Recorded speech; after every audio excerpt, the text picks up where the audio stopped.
Ngumzo kipindi cha nyuma ilikuwa serikali yetu ya awamu ya sita wengi walikuwa waamini kwa swala la upimaji, na naamini kabisa leo wamekuja, wapo takribani hawa waliokuwepo, watakuwepo na wengine zaidi ya wale mliowapimia katika maeneo yao.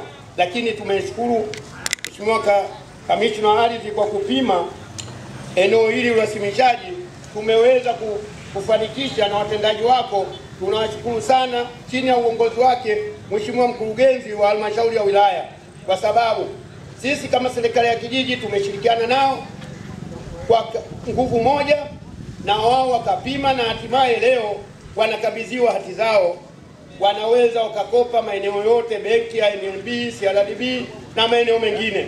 Ukiwa na hati uko vizuri, unaweza ukasomesha mtoto na unaweza ukawa na mambo mengi tu ya kufanya, kwa sababu wengi leo zaidi ni kuja kupokea hati, lakini na wale wengi wenye migogoro ya ardhi leo ni sehemu sahihi hapa mlipokuwepo. Mheshimiwa mgeni rasmi, mimi nafikiria utambulisho huwa umeshatambulishwa.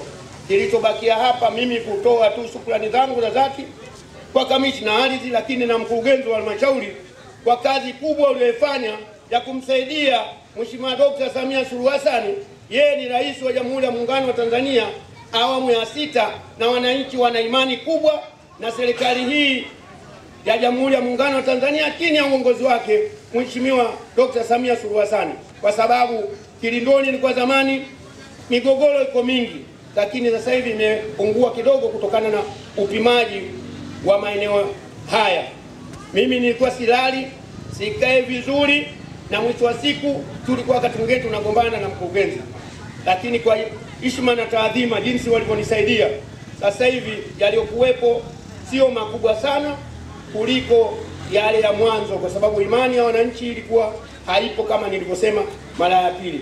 Mimi kwa kiufupi sasa, kliniki hii mimi imenipa faraja, pamoja na serikali yote ya kijiji cha Kilindoni, na wengi wamekuja hapa, watu wa Kilindoni wapo kijiji cha Dongo, wapo na maeneo mengine kwa ajili ya kliniki, lakini wale wanaopewa hati mimi nasema wapo Kilindoni ndio wengi kuliko maeneo mengine.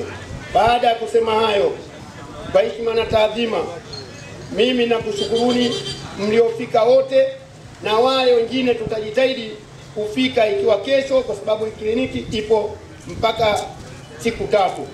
Mimi Mheshimiwa